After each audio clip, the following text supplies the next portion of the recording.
For advertisement, call 8125893028. Our Gmail maxtvtelugu@gmail.com. నమస్తే, welcome to max TV. ప్రస్తుతం మనతో పాటు ఉన్నారు ప్రముఖ జ్యోతిష్య వాస్తు పండితులు నానాజీ పట్నాయక్ గారు.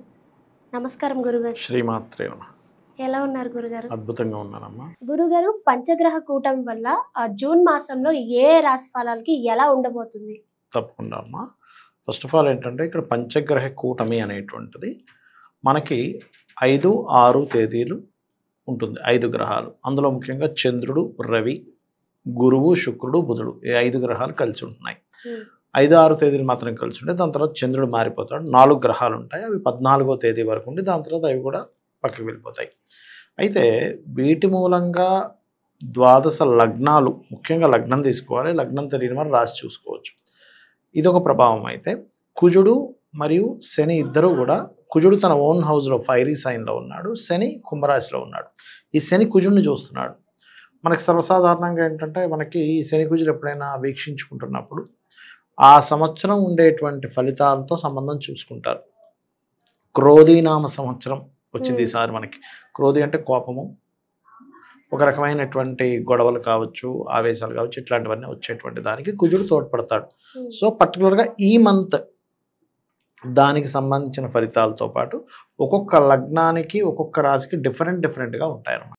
గురుగారు, కర్కాట రాశి వారికి ఎలా ఉండబోతుంది? ఈ పంచగ్రహ కూటమి అనేటువంటిది కర్కాటకం వారికి దేని మీద ప్రభావం చూపిస్తుంది అని చూసుకున్నట్లయితే, ఒకటి లాభస్థానంలో ఉన్నాయి ఈ గ్రహాలన్నీ వెళ్ళి, సో అనేకమైనటువంటి లాభాలను కూడా ఇస్తుంది. అందులో డౌట్ ఏమీ లేదు. అందులో ముఖ్యంగా ధనలాభం ఇస్తుంది మంచి చూసుకుంటే కనుక. ముఖ్యంగా ధనలాభం ఇస్తుంది. వివాహ సంబంధించిన నిర్ణయాలు, వివాహాలు కుదరడం ఇస్తుంది ఈ పంచగ్రహ కూటమి. అంటే పాజిటివ్స్ అయితే ఇస్తుంది. మరి జాగ్రత్తలు ఏమిటి అంటే, ఒకటి ఎవరో ఏదో చెప్పారని మిస్కమ్యూనికేషన్స్తో ఇన్వెస్ట్మెంట్ చేయడం వల్ల ఇబ్బంది పడతారు వీళ్ళు. అందులోని ఎట్లాంటి వాటి మీద అంటే, ఇప్పుడు ఒక కాస్ట్లీ కారు కొనుక్కోవడము, లేకపోతే ఆ గృహం ఒక్కోసారి ఏమవుతుందంటే, మనం ఏదో గృహం కొనుక్కుంటాము, తీరా చూస్తే ఆ ఇల్లు ఏదైతే ఉందో పర్మిషన్ లేని ఇల్లు ఎవడో కడతాడు, మనం అది కొనేసుకుంటాం, తీరా చూస్తే ఇక్కడ పర్మిషన్ లేదు, ఎవరు కట్టారంటారు. అట్లా ఆ ఇల్లు ఏదైతే, ఎక్కడైతే నిర్మించుకున్న ఇల్లు అయితే కొనుక్కుంటున్నారో వాళ్ళు కట్టినటువంటిది, అది పర్టికులర్గా బాగుందో లేదో చెక్ చేసుకోవాలి వీరు. ఓకే.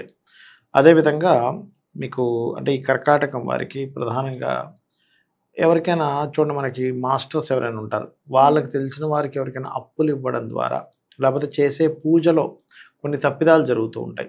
అటువంటి విషయాల్లోని పర్టికులర్గా జాగ్రత్తగా ఉండాలి కర్కాటకం వారు. ముఖ్యంగా ఏంటంటే గురుతుల్యులు, గురువుకు సమానమైన వాళ్ళతో ఏదో తెలియని ఒక చిన్న గొడవలు రావడము, అండ్ బ్యాంక్స్ నుంచి తీసుకున్న లోన్స్ విషయంలోని, లేకపోతే ఒక్కొక్కసారి ఓడీ తీసుకుంటారు, ఓడీస్ వల్ల వచ్చే ఇబ్బందులు, బ్యాంక్ నుంచి వచ్చే ఇబ్బందులు కొంత ఎక్కువగా ఉంటుంటుంది. ఇది మెయిన్గా చూసుకోవాలి.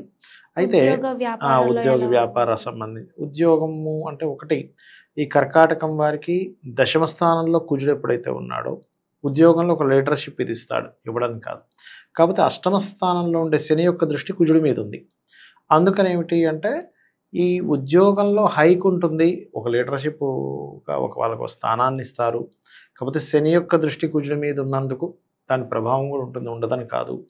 కాకపోతే ఏంటంటే ఇక్కడ ఒక్కొక్కసారి చూడండి, ఆ టీంలో ఎవరైనా లీడర్ అయినప్పుడు అతని మీద గొడవలు జరుగుతూ ఉంటాయి. అటువంటి కొలిగ్స్తో కొంత ఘర్షణ వాతావరణం ఇస్తూ ఉంటుంది. అదొకటి చూసుకోవాలి. సర్వసాధారణంగానే వీళ్ళకి అష్టమశని ఒకటి నడుస్తుంది.